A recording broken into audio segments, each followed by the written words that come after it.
Welcome. This is call number, I think this is call number 7 in my series of these Think Better calls. And the object, or I guess the goal here in these calls is to help you sort of build your mindset. And the foundation idea for this is, we spend a lot of time focused on health. And when we think about health, we tend to think about diet and exercise. We tend to think about the body. We don't think as much about the health of the mind, or the health of the soul, for that matter. And so, my thinking is that to the extent that we struggle with our health, specifically with diet and exercise, maybe a better way is to work on the mind first. Because if you think about the things that we struggle with when it comes to diet and exercise, putting off diet and exercise or not eating well, these kinds of things, these are really kind of coming from the mind, right? So if we can sort of focus on the mind, then the idea is that taking care of the body becomes much easier, right? So that's kind of the idea. And so across all the different things that you can do around mindset, one of the things is obviously meditation. So I decided to make that the subject in this case for today's call. And I find that a lot of people have very mixed feelings around meditation. I myself, when I first started to meditate several years ago, found it frustrating. I would struggle, mainly because I would try to meditate and then find that I couldn't stay focused, right? So and that's what I find a lot of people have an experience. So many people that I talk to have that same experience. Like, it's so hard to stay focused. The thing about it is, though, is you have to think about it as kind of a muscle, right? Just like you go to the gym. If you go to the gym for the first time, you can't expect to start bench pressing, 200 pounds. You have to build up to that. And building your meditation muscle is exactly the same way, right? So you can't expect immediate results when you begin a meditation practice. It does come with time. And so what I'd like to do in this call is talk a little bit about give you some tips basically for how to build a meditation practice. And then if you are an experienced meditator or you're already advanced in your meditation practice, I actually have a hack for you that I'm going to offer at the end of the call around getting to gamma state meditation. And some of you might be familiar with gamma state. If you aren't, you will be by the end of the call. So I'll explain it later. Okay. Okay. So I want you to think of meditation as training your mind to be calm and quiet, so that you can be more thoughtful and intentional in the way that you respond to life, right? And most importantly, is to moderate your body's fight or flight response, right? So all of the things that are going on in life today make us very stressed. And even if you are unaware of it, if you're living a regular, traditional, Western culture life, your body is probably in fight or flight mode much more often than you realize. And what that means is that there's, cortisol and adrenaline are the hormones that are kicking off inside your body. And what's happening is that stress response basically suppresses certain systems within the body that are deemed to be sort of non-essential in the case of an actual threat, right? So it comes from evolution. If you were actually in a dangerous situation, for example, your digestive system is going to slow down significantly, so that the body's resources can go to the muscles, into the vision, and the other things that you need to be able to get out of the threatening situation, right? But when we're stuck in traffic, when we have a job and our boss is breathing down our throat, or we have stressful relationships or whatever it is, the stress response inside the body is exactly the same. And so we end up being in this fight or flight response where certain important systems like the digestion is being effectively suppressed unnecessarily. And over the long term, this does create disease. So, we now know, I'm sure everybody here is familiar with the fact that meditation has become much more popular and much more well-known over the past 20 years. There really is no question in my mind anymore about the benefits of meditation. It's just a matter, I think, for most people, of whether you can actually do meditation successfully or not, right? So I am going to tell you about the benefits and sort of the science behind it very briefly, but I'm going to focus most of the time kind of giving you some tips to how to improve your meditation practice. And then also, as I said, talk a little bit about the gamma meditation. So I'm going to read, this is going to take about a minute or so. I'm going to read a chunk of an article from Scientific American magazine. This was in November of 2014. It's talking about the science behind meditation. So the article starts out by saying, when the Society for Neuroscience asked the 14th Dalai Lama, who is a leader of the Tibetan Buddhism, to address its annual meeting in Washington, D.C. in 2005, a few hundred members among the nearly 35,000 that were attending the meeting petitioned to have the invitation rescinded. They didn't believe that the Dalai Lama should be addressing the scientific community. They said a religious leader had no place at a scientific meeting. But this particular leader turned out to have a provocative and ultimately productive question to pose to the gathering. And that question was, what relation could there be between Buddhism and modern science? The Dalai Lama had already started trying to find answers to his own question. Back in the 1980s, he had sparked a dialogue about science and Buddhism, which led to the creation of the Mind and Life Institute, which is dedicated to studying, quote unquote, contemplative science. And then several years later, in 2000, he brought new focus to this endeavor. He launched the subdiscipline of, quote, contemplative neuroscience by inviting scientists to study the brain activity of expert Buddhist meditators, defined as having more than 10,000 hours of practice. So you guys may have heard of this experiment that was done. They actually got, experienced Tibetan Buddhist meditators who had 10,000 plus hours of practice and studied their brains.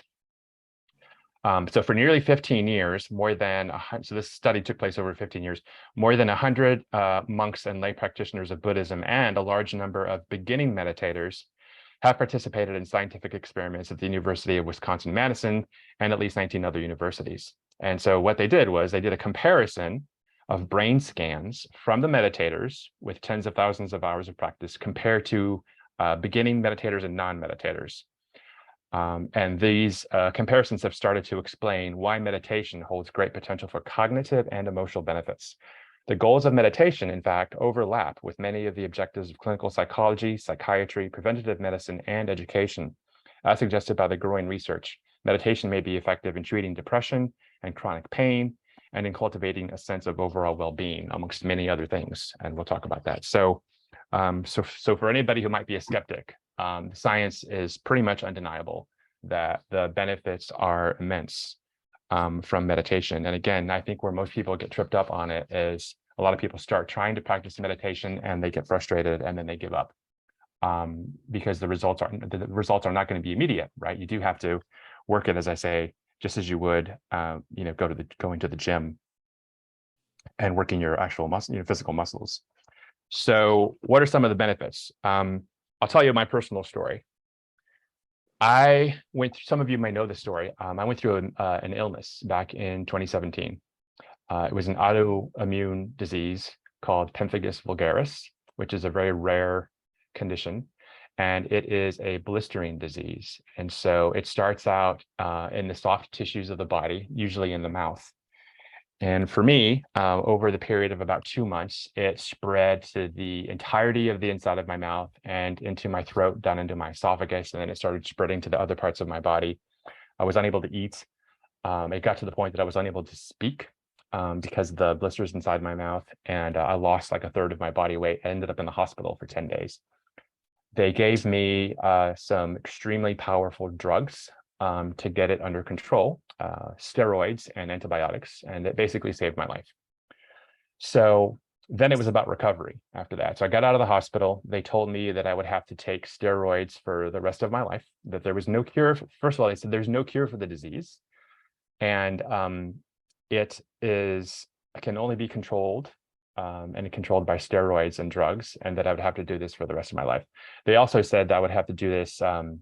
There was a chemotherapy drug, which called rituximab. At the time, it was being tested and shown to be effective for my condition. And so I was going to have to take this infusion of this drug every 6 months for the rest of my life. And it cost $25,000, by the way, each time. Fortunately, my insurance did cover it. But so as I started to recover, one of the things I realized very clearly is that the disease, in my case, had initially been triggered by stress. And in fact, over about a year and a half afterwards, as I started to regain my weight and sort of get back to normal, it took about, I think it was like 2.5 to 3 months before I could start eating normal food. I started to realize that the relationship between stress and the disease was so tight that a single stressful event, for example, like if I got into an argument with my wife, would lead to a blister inside my mouth almost instantaneously. So it would be like, 10 seconds into an argument with my wife, I would feel the blister form inside of my mouth. I could feel it with my tongue. I would go to the bathroom, I would look in the mirror, and sure enough, there would be a blister. And this happened very consistently. Any kind of stressful event would cause a blister. Then I also started to realize over time that in the absence of stressful events, there would be no blisters, right? So to me, it was very much a no-brainer. And so I shifted my healing to focus on managing my stress. One of the things, well, a couple of things I did, but one of them is to really enhance my meditation practice. And it actually was very effective. So in October of that same year, so I'd been out of the hospital for about 6 weeks maybe, I went on a retreat by myself. I left my family behind. I was gone for a month, and I went through Colorado, Arizona, Utah, and New Mexico, and I hit a couple of different meditation centers. There's one outside of Fort Collins. At the time, it was called the Shambhala Center. I think they've since changed the name. It's now called the Dwala Meditation Center. It's basically a Tibetan meditation. So I studied meditation there. Then I went down into Fort Collins, went down to Crescent Butte, and I studied under a meditation teacher by the name of Dana Hirsch. I went down to Sedona, and I spent a week there learning how to meditate. And then I started listening to guided meditations. My wife and I had created a company where we make these soundtracks, and so I was very much focused on it. But the meditation combined with general mindset, shift, sort of regulating my general sort of stress level and anxiety and all of those things is what I attribute the control of my disease. When COVID happened, I went off, I stopped taking the rituximab. And the reason I did it at the time, this was together with my doctor, was that we had, no one knew what was going on with COVID. The drug is known for suppressing the B cells in your immune system, and that's how it controls cancer, and that's how it controlled my disease. And so the thinking was, do I really want to suppress that part of my immune system as we step into this COVID thing? We have no idea what's going to happen. So the doctor agreed, and I skipped that infusion because I was due for it literally when COVID started. So March of 2020, I was scheduled for the rituximab, and I ended up canceling that. Since then, I haven't done it, and I had long been off of steroids. So I'm pretty much so that was 2020. So 3 years, plus I had been off of steroids like a year prior, completely drug-free, and I have not had any relapse of disease. In fact, I can't remember the last time I had a blister. Now I have tweaked my diet, and I have done some other things, but no medications. And really the big thing is focusing on managing my stress. A big part of that is meditation. Of course, there's mindset and other things too in general. But so that for me is why I am a very big proponent of meditation, because I attribute, my ability to stay free of blisters to my meditation practice.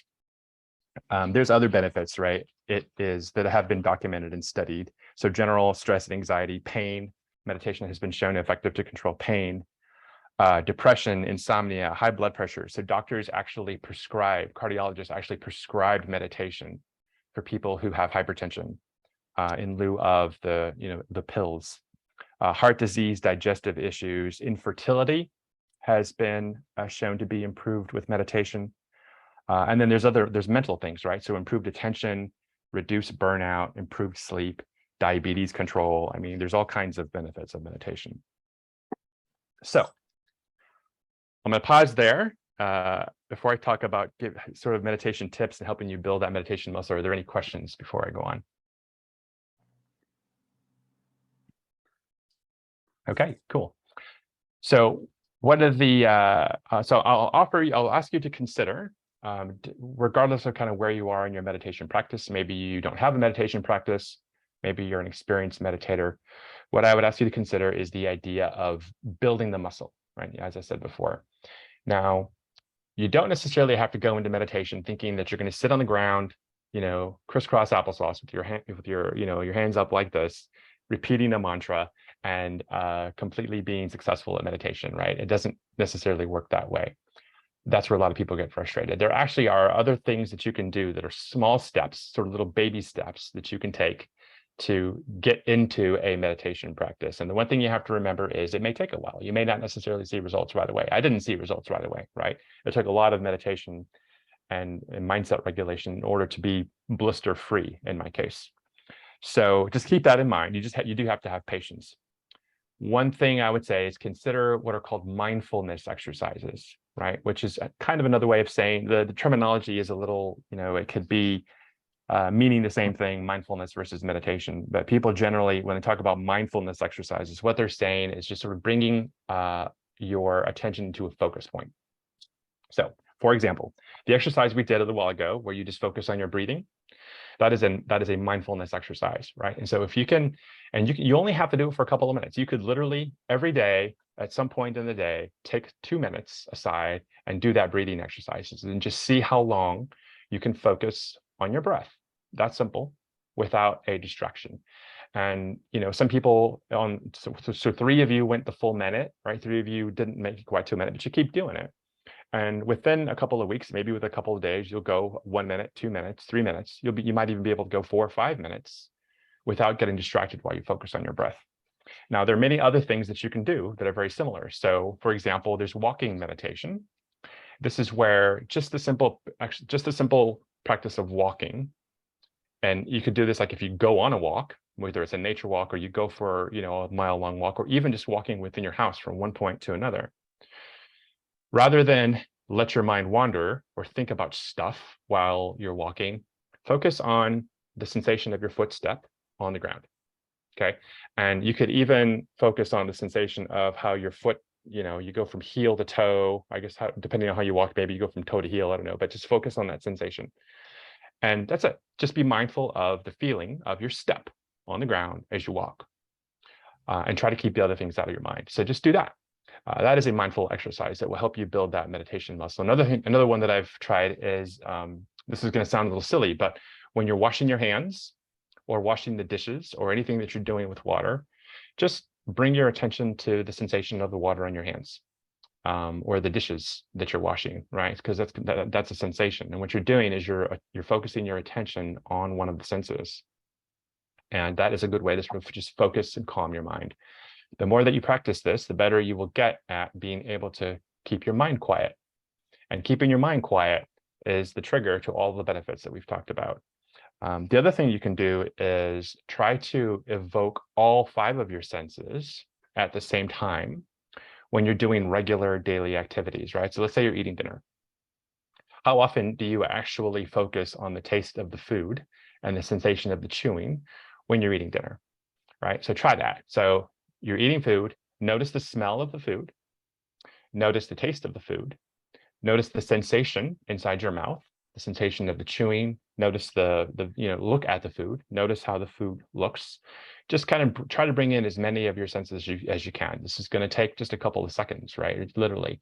But you just do that over and over again. And, you're going to forget the first couple of times that you try it, but maybe week 2, week 3, you start to remember more often, and then you start noticing your footsteps as you walk around the house. You start noticing the taste of your food. You start noticing these things, and it becomes much easier for you to focus your attention without all of the mental chatter that typically goes on inside of our monkey brains, right?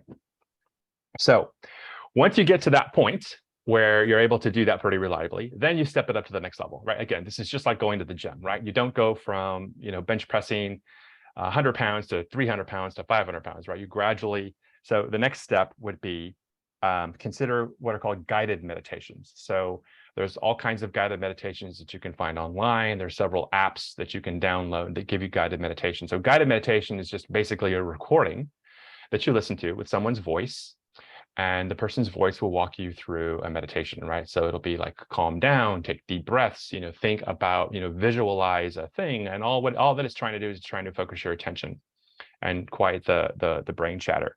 And the guided meditations can be really helpful because these are going to tend to be longer. So you will be focusing your attention for longer periods of time, which is why I say start out with the little easy baby steps and then go to something a little bit more intense. I am going to give you access at the end of the call. I'm going to give you access to my meditations, which are on my my wife and I, as I said, we sell these soundtracks. So I'm going to give you guys free access to that. So that you can try these guided meditations, but there's plenty out there. One of my favorites, there's an app called Insight Timer. That's probably my favorite. There's another app that I actually haven't used yet, but that is very popular called Calm, CALM is another app. And you can get guided meditations all over the internet. Just search for it. I would say though, be careful with what you get. If it is something that contains what are called binaural beats, and I'll talk more about this here in a minute, you might want to be careful that you know exactly what frequencies you're getting. So the frequencies of the audio files can affect your brain state. I'll talk about that when we get to the gamma part of the conversation. So just, be careful what you're using. That I generally play in is most of my meditation practice is using guided meditations. I listen to the ones that I've created myself mostly, but I do listen to Insight Timer quite a bit and do these guided meditations. So now, once you get to the place where you find that those guided meditations are effective for you. So let's step back. So let's just say that you're a beginning meditator and you started out with the mindfulness exercises that I suggested. Hopefully within say 3 months, I should say you should be able to progress to guided meditations within say a month, right? But then within 3 months, you should, on average, generally start to see some results. Some people are going to see results very sooner than that. Some people may take 6 months, right, to start seeing results. But I'll give you an example. So when I started with a regular meditation, obviously the first thing I noticed is no blisters. That was a big bonus. But I also started noticing other things. One is I would get less irritated with my kids. So, and I'm not like a bad, terrible dad or anything, I don't think. I think I'm a pretty good dad, but any parent, will get triggered, frustrated by things that their kids do. Their spouse, right? Same thing. I found myself, first started, I noticed I would get less irritated with the kids. I had more patience. And then I started noticing the same thing with my wife. And then I started noticing the same thing with other things. I used to be very terrible about reading the news, and the headlines would really trigger me. And I would get all worked up. I'd get pissed off about this. I'd get pissed off about that. Not anymore. Now, of course, it also helps that I actually stopped reading the news, which I would recommend stop reading the news in general. But I did notice I have this, I'm much more responsive to things, to external triggers than reactive. Now, I'm not perfect by any means. There are things that are going to trigger me and cause me to react. But my ability to respond to external stimulus as opposed to react is much higher than it ever has been. And I attribute that to meditation. So you'll start to notice that at some point. You'll start to notice, and maybe other people will notice it for you, right? Your kids or your spouse may say to you, something has changed. You seem much calmer, you seem much happier, you seem much whatever, fill in the blank. Then sort of the third level. So we talked about the simple mindfulness exercises, moving to guided meditation. And then I think the third level would be to explore different types of meditation.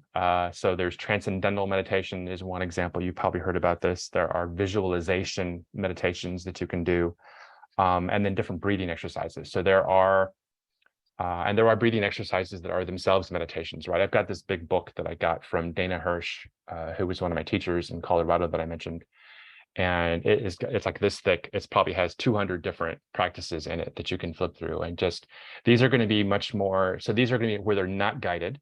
So this is where you're basically on your own, right? So if you've graduated from the guided meditations, you now are able to get yourself into that state fairly consistently without the assistance of someone's voice. And you focus on the breathing. You can do a visualization. Maybe you do have a mantra. So this is what I would call sort of getting to those higher end advanced, meditation skills. So that's really kind of the tips I would have for you. Is again, it's building a muscle. Don't lose your patience. You will start to see results from it. And obviously, as I said, the benefits are pretty much, inarguable, that there are benefits. So I'll let you guys ask any questions or make any comments before I go to the next part of my presentation. Oh, I'm sorry. Did I see some? Go ahead. Well, Naveen mentioned today in the AI Summit about the power of meditation. It was one of the things he mentioned. I don't know if you saw it, but I didn't see it. yes, it's amazing. Yeah, it is amazing, and I just wish it were a little more. I shouldn't say common. I guess it's just we're a little more. I think if everybody had a meditation practice in the world, I think the world would be a much better place. Just think, as I said, the ability to not get triggered as often, to me, is And priceless. that's true. And he also mentioned exactly what you just said earlier on about the survival brain. And when you're in stress, that your digestion doesn't work. Exactly the same words. Maybe you're gonna get to see it. Sorry, I'm losing my voice. Yeah, no, that's okay. And thank you for pointing that out. Then, There are other yes. digestion is yes. I usually go ahead, Nikki. No, I just said sorry for losing my voice. I just returned back from Tallinn, so I've been speaking too much. No problem. So digestion is not the only one. I use digestion as my common example because that's probably the most significant system within the body that suffers from constant fight or flight. The other one is the reproductive system. Now that has obviously different consequences between men and women, right? But if you think about the reproductive system, the lymphatic system, which is the system that removes all of the toxins that accumulate in our body, digestion, lymphatics, and reproductive systems are the three big ones that effectively have the body's resources deprived from them when we are in the stress state. And it's because all the blood flow, and the immune system cells are going to the muscles that you need to run from the tiger, right? And to the breathing, because you need to breathe differently when you're in a threat. The heart, obviously needs to beat faster to move the blood. Certain specific parts of the brain need to be more activated. So when you're in constant fight or flight, there are areas of your brain that are going to get less blood and less oxygen because that's what would be needed in the case of a threat. Now, remember, the threat was always intended to be temporary, right? So once you run up the tree and the tiger loses interest in you, the tiger goes away, then you are no longer needing to be in fight or flight, and all the body systems go back to normal. So then digestion is functioning optimally, reproductive, lymphatics, ability to remove the toxins from the body, all that goes back to normal. But in today's day, in today's crazy society, we don't ever get back to non-stress. We're constantly having stuff that are stressing us out. So one way to combat that is to establish a good meditation practice. And then once you're able to get your mind to that good place more easily, then the additional benefit is things like, okay, now contemplating exercise, getting yourself motivated to go to the gym becomes much easier because you're coming from a much calmer mind and you can see things more clearly. You can think about things more clearly. It's easier to get yourself motivated. It's easier to get into those positive mindsets. So going to the gym is much less of a burden. Making better eating decisions, right? We tend to eat bad foods when we're under stress or when we're depressed or when we're sad or whatever emotions we're dealing with. We're going to tend to make poorer eating decisions. But the way to combat that again is to improve the mindset through meditation. So that's kind of how I look at it. Can I just interrupt? Of course. Yeah, please. Yeah, I find it a very good strategy, starting with the mind and not with like diet or exercise. Just that the mind sometimes is really difficult to influence. I mean, you said it takes about like 3 months until you get enough practice to see the effects of meditation. And I think some people, they get frustrated, like you said. So, for example, myself, I started when I discovered Mind Valley with the Silver Ultra Mind system and tried to implement triggers to go into alpha data.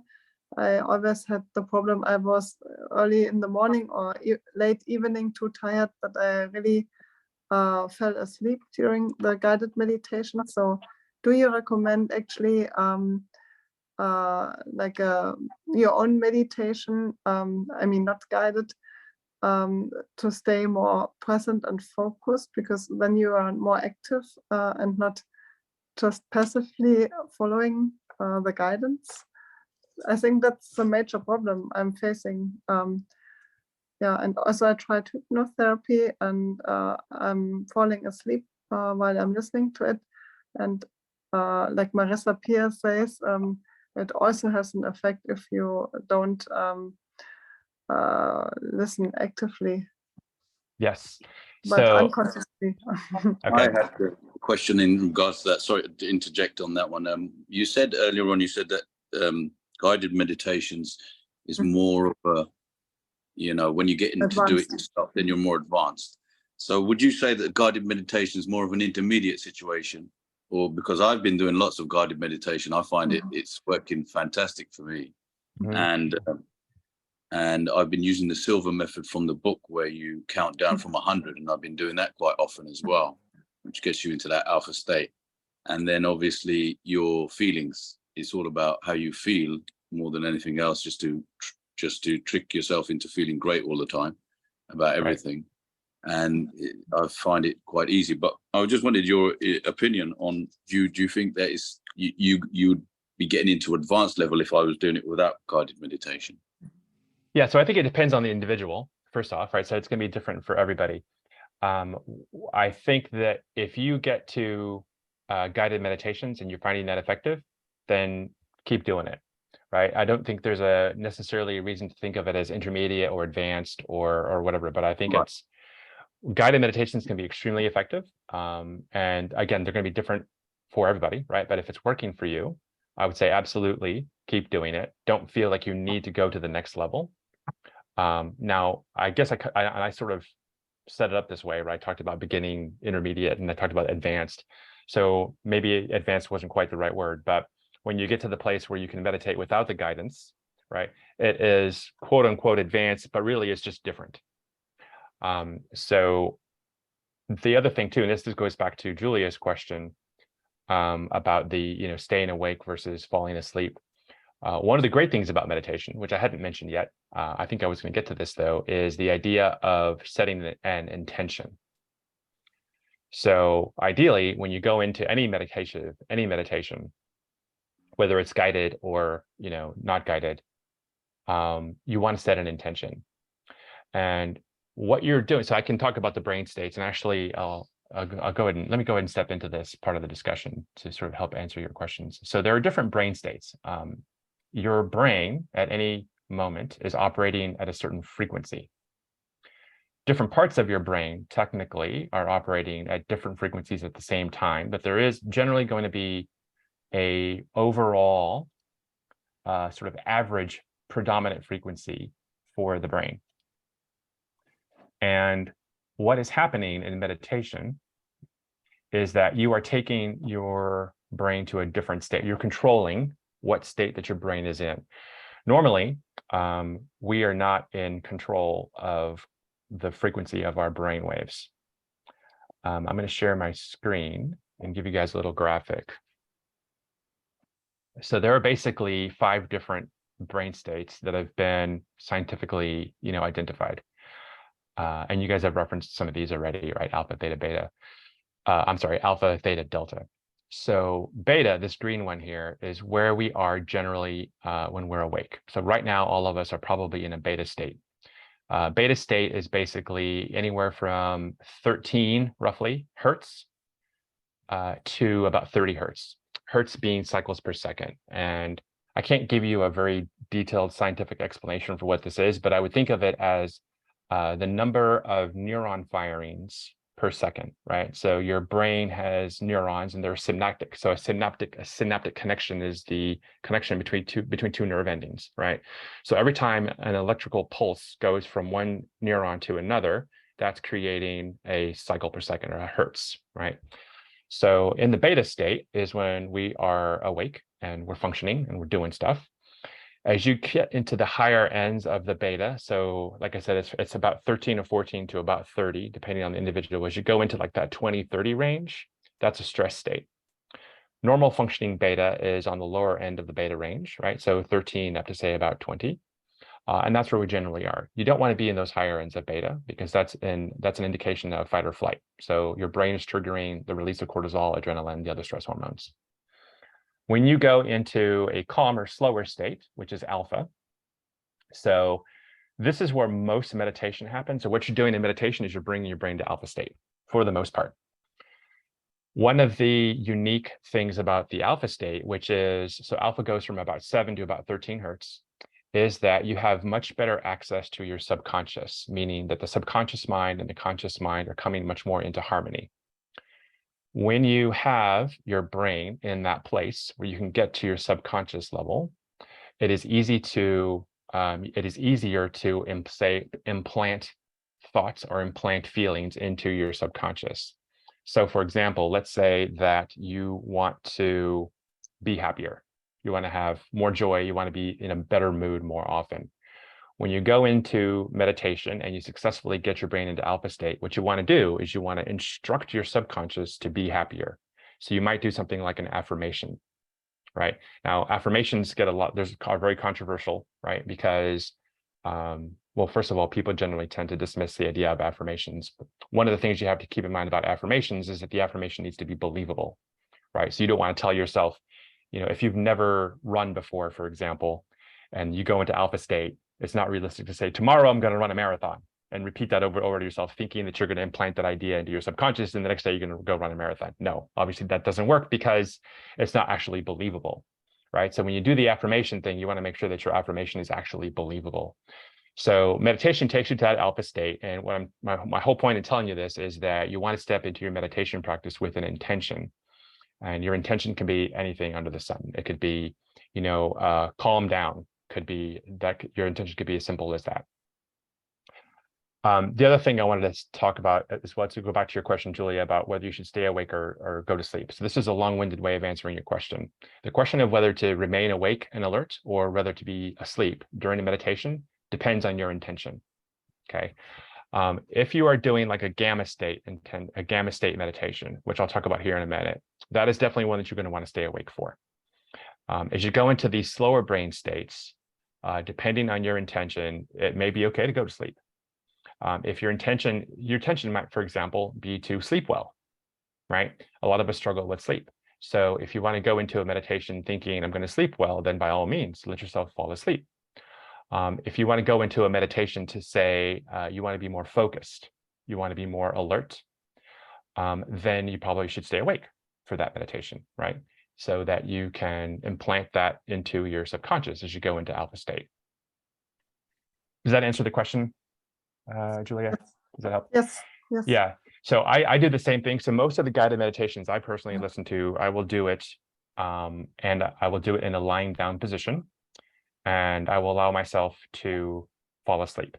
The reason is that when I do my guided meditations, for me, as I said, I've got this autoimmune disease, right, which I've been able to keep under control based on reducing stress. So for me, my intention almost always, as I go into meditation, is to reduce the stress, the fight or flight response inside my body.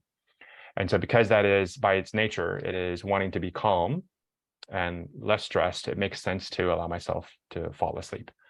Now, I don't always fall asleep, but I usually do, especially if I listen to one of my own soundtracks, which I'll give you guys access to here at the end. But so it really kind of depends, I guess, is to answer your question. Yes. Khalil, did I address your point as well? I kind of meandered a little bit. Okay. The other brain states I want to tell you about, so there's theta, right? So theta is a slower brain state, and this is from 3 to about 7 hertz, okay? Theta is typically where we are asleep and in REM state. Now, you don't have to be asleep. You can be awake during the theta brain state, but if you're sleeping, you're probably dreaming in REM state. If you're awake in theta states, what you are probably in what like some athletes or like really high performing type people will refer to as the flow, like in flow state.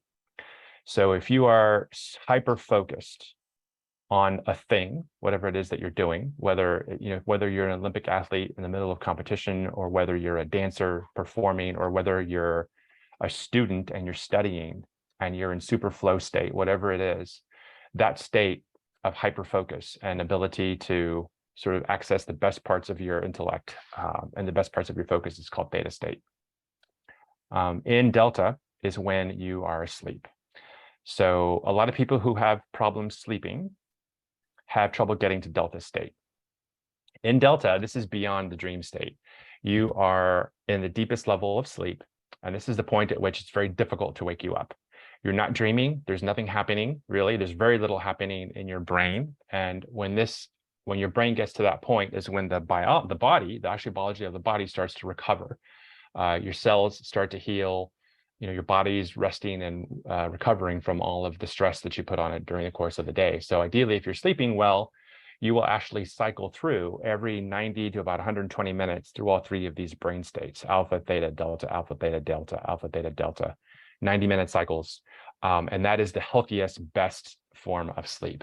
A lot of people don't experience that, unfortunately, mainly because of the stress in our lives. But then that's where meditation can help, right? Now you can listen to what are called binaural beats to encourage your brain to go directly to any one of these states, alpha, theta, or delta. Generally, beta is kind of the standard. You would never intentionally want to go to beta because that's where you are normally, but you can do that. And so that's basically the brain states. Now let me talk about gamma. So gamma is the fastest known brain state, and they actually know very little about gamma. They know a lot more about these other brain states, but they've been able to identify that gamma exists. So there are places, or there are, EEGs. I guess the EEG is the device that measures your brain frequencies. There have been measured. There's measured evidence of the gamma brain state. What they have found is, so going back to the experiment that I referenced at the beginning when I read you that portion of that article, the Buddhist monks that were studied over a period of like 15 years, what they found is that the monks who have the most experience in meditation have a lot of gamma brain state. And so it is somewhat known, not totally known, but what is known about gamma is that it has some similarities to theta in the sense that it can help you bring hyperfocus to a thing, but also it's almost like it's altered state of consciousness. It is a place where your brain is at such a peak that you have access to everything, right? You have access to the entirety of your subconscious.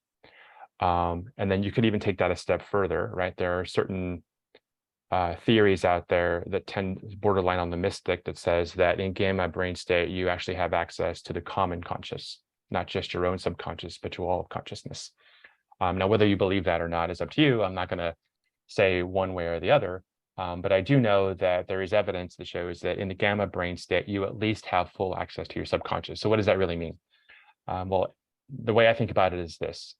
We have five senses, right? We talked about the five senses. We see things, we hear things, we smell things, we taste things, we touch things.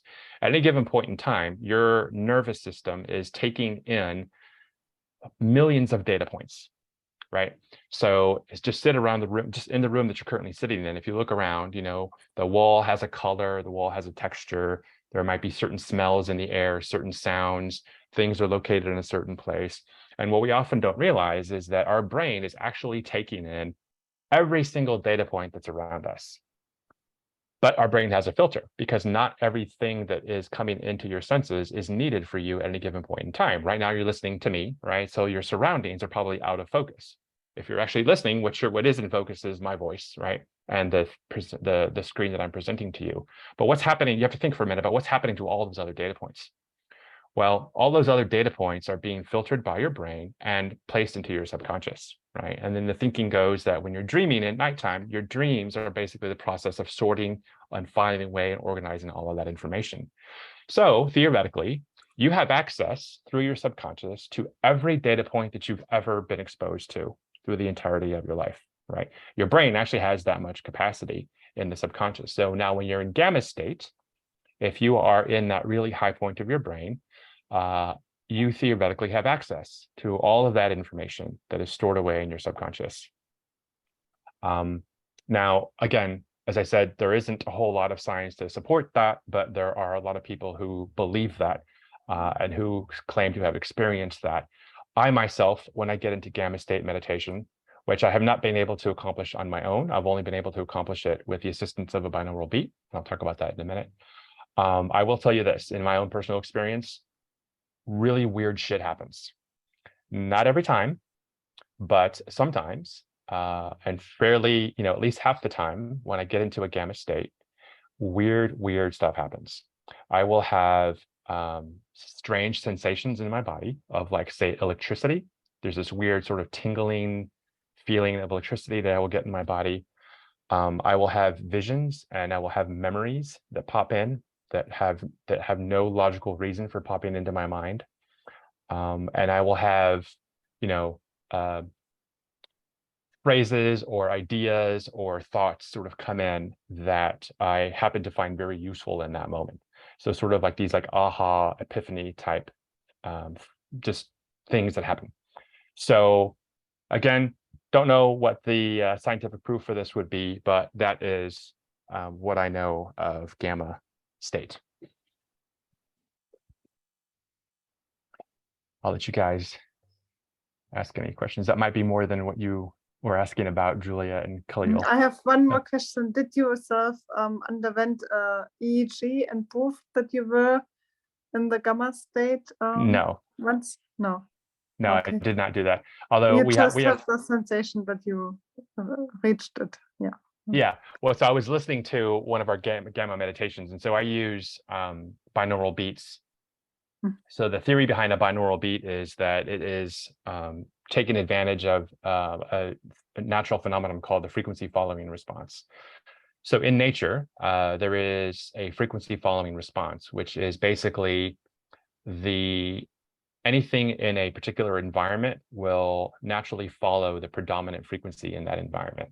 Okay, this happens in nature, this happens with animals, this happens with trees, with plants, because everything has a frequency, everything has a vibration.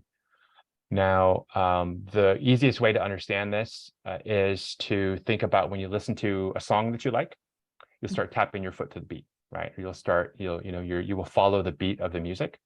That is an example of frequency following response.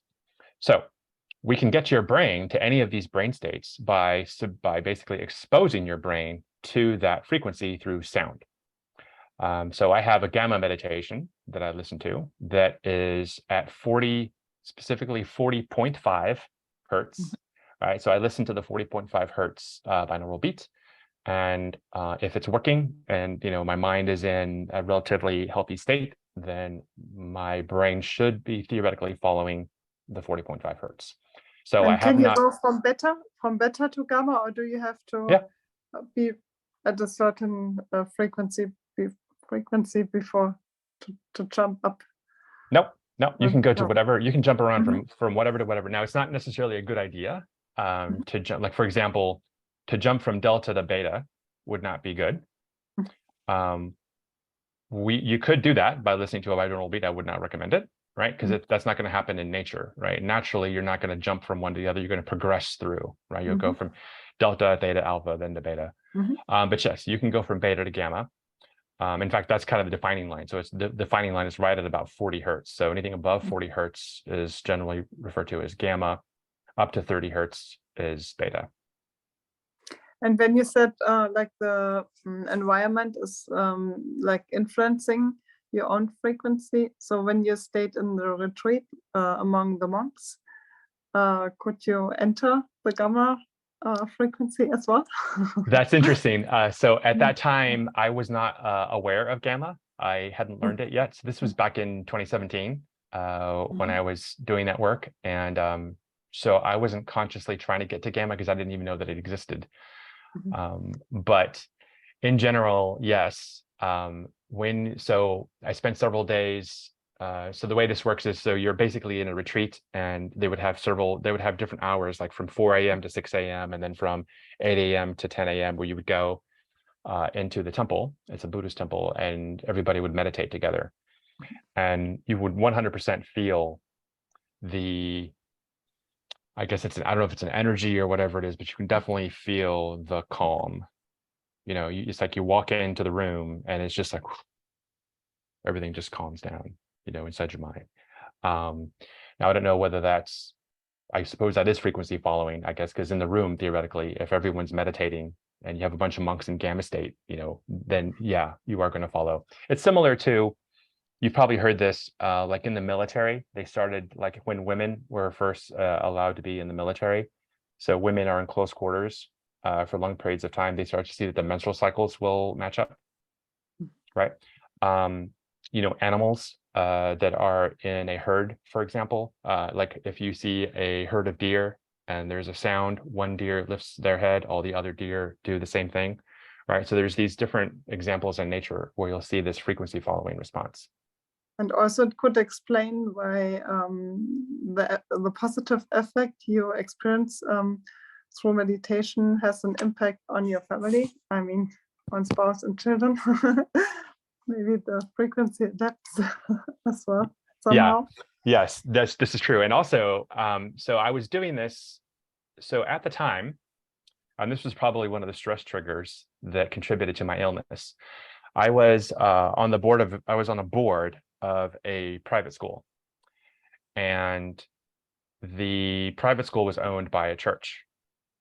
And so the private school and the church had a major conflict and had been in conflict for a long period of time. And it was a very, very, unfortunately, a very, very ugly, nasty conflict. And so I was in the middle of this situation between the church and the school as a board member, trying to help bring them together and negotiate them through a settlement. And this was over the period of like 3 years. I mean, it was a really messy situation. And it definitely was creating a lot of stress for me. But so towards the end, when I started learning about meditation and started practicing it, I would, right before going into a meeting, I had all these meetings with different parties, and it was almost always a tense, argumentative, unpleasant type of a meeting. I started doing like a 5 or 10 minute meditation just right before the meeting. So literally I would be in my car, arriving at the location of the meeting. I would get there 10 minutes early, and I would try to do a breathing exercise. I would try to bring myself down. Excuse me. And I did this several times. And what I noticed is the result of the meeting was almost always significantly better than had I not done that, or had I been before, right, when I wasn't doing that. And my theory on this is that it wasn't just affecting me. So I wasn't coming out. It wasn't just that I was coming into these meetings more calm. It was also that my own calmness was bringing calm to the other person in the meeting. And so I had much better meetings. And I do that today even. So right before I got on this call, I did a meditation for 5 minutes before coming into here. And my intention in that meditation is really to be of service to you all, right? So I want to come in with the mindset that I'm here to serve you, that I'm here to bring value to you. And I think what that does is it not only puts me in the right mindset, but that energy gets translated to you, right? So, and I don't know if it's a subconscious or a conscious thing, but so yeah, that I guess maybe that's explained by frequency following response. But again, I don't have the science to prove all of this. I haven't done experimentation, and I don't have clinical trials or anything like that. But these are just my anecdotal observations.